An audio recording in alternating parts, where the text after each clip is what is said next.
So,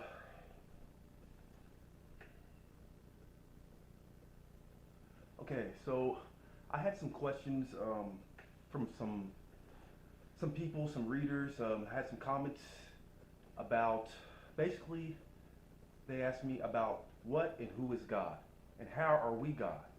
So I just wanted to address that in this video right now, just to because I'm sure this will benefit many more people.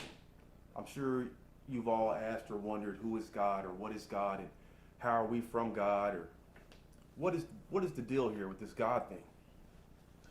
So in simplistic, simple terms as I can, I'm going to try to explain it and just to kind of give you a brief overview. And later on, there'll be some more videos that will go more into detail about these things. So,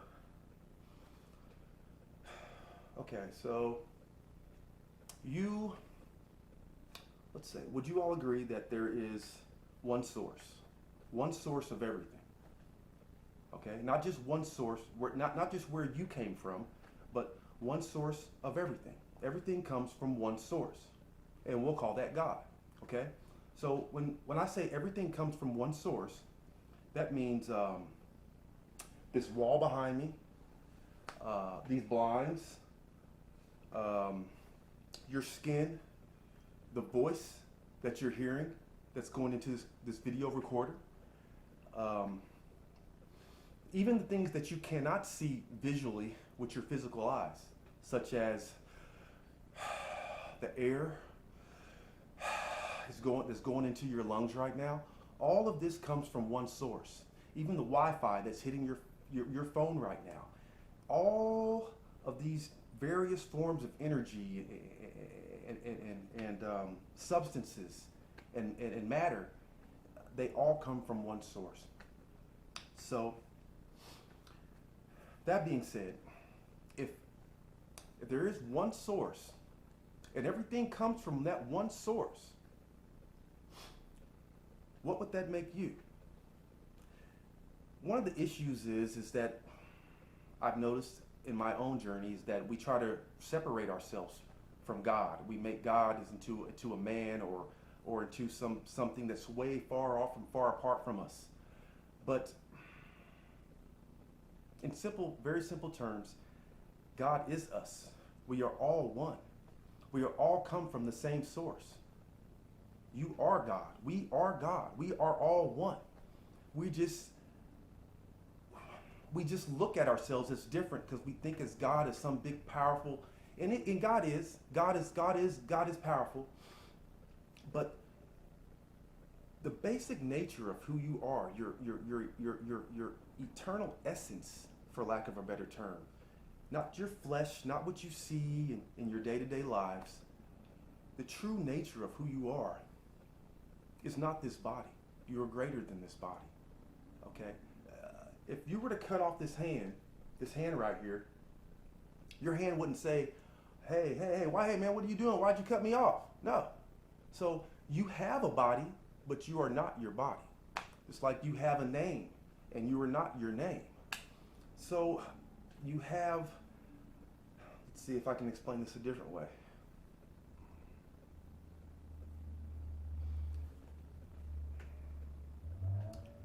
Everything that is happening now is based upon your conditioning. Everything that you experience in your life right now is based upon your conditioning, your culture, what your parents told you to believe, what the government put in the textbooks that you read when you were a kid, your religious beliefs.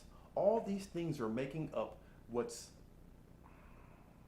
you're experiencing in your day-to-day life or in your reality or in your waking moments and even in your sleeping moments.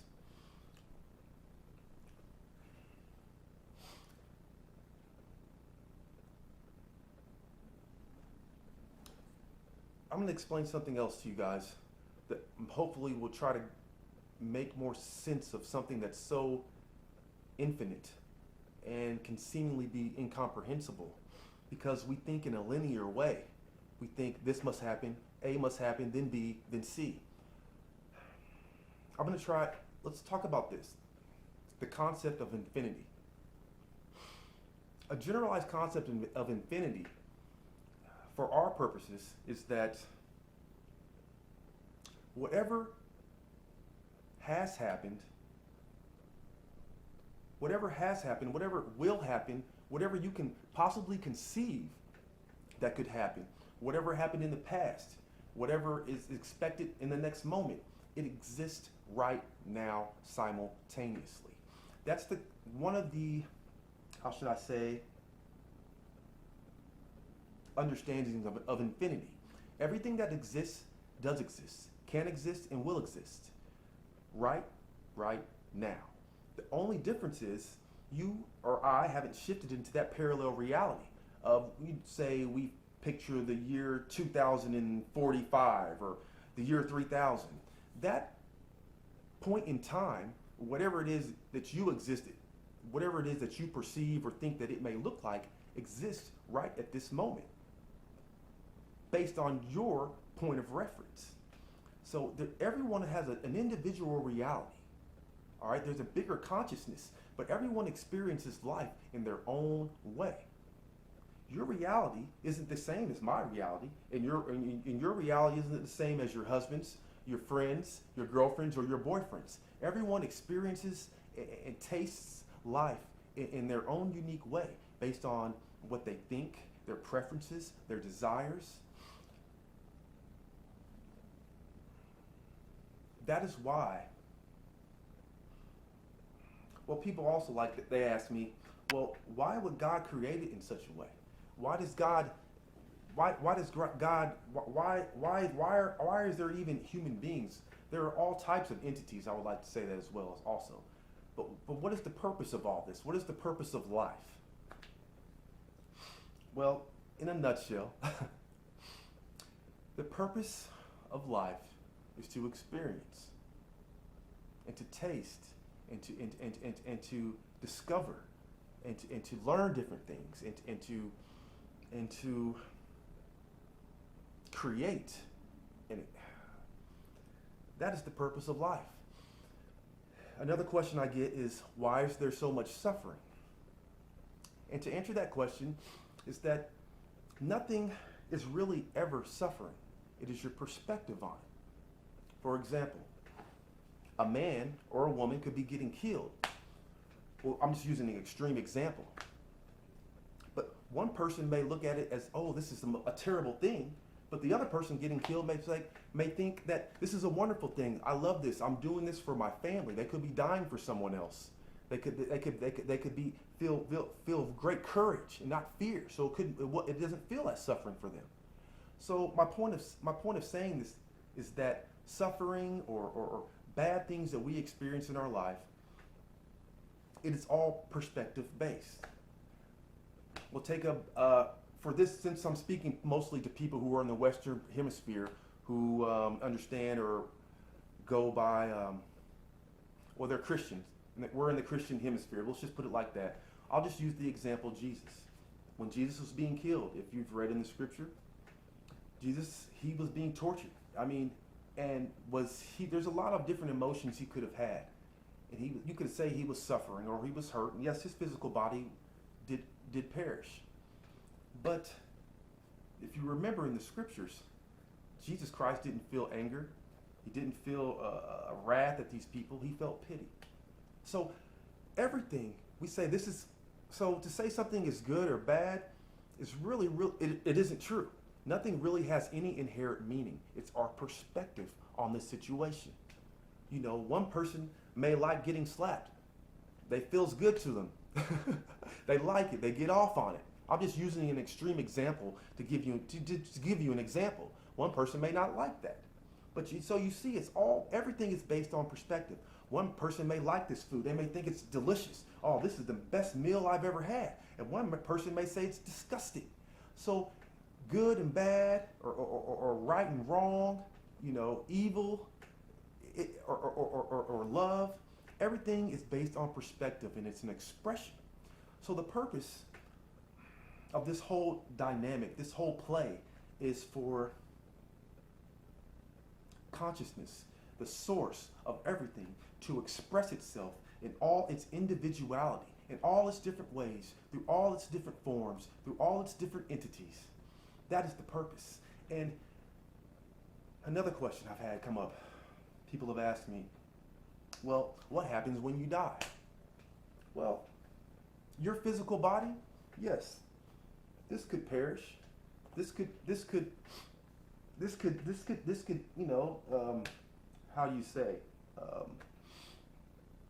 It gets old, it gets sick. Those things can happen. Yes, people die, human beings die. This physical form may perish, but who you are at your true essence can never die. If you can come to realize that, if you can come to overcome the fear, or any fear, especially the fear of death, you can overcome anything, and life becomes so much more powerful for you. You cannot die.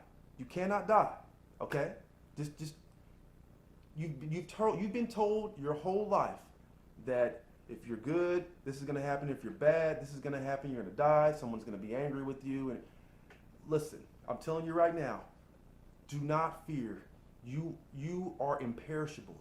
You are the essence of God. You come from God. And if you come from God and God cannot die, then neither can you. So that's just one subject. I'm covering a lot of things in this video because I've had so many people ask me, and I've ran across people and they wanted to talk about certain subjects. And I'll be covering more of this later on in a better video.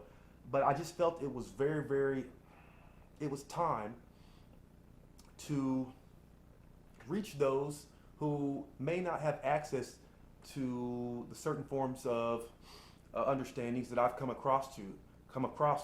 And I'm hoping that this will be beneficial for some of you, and that you would dive a little bit deeper and not just believe what you're told, not just believe what your parents told you, not just believe what the government says, not just believe what you were told your history is. Search and discover for yourself. Thank you for watching. Peace.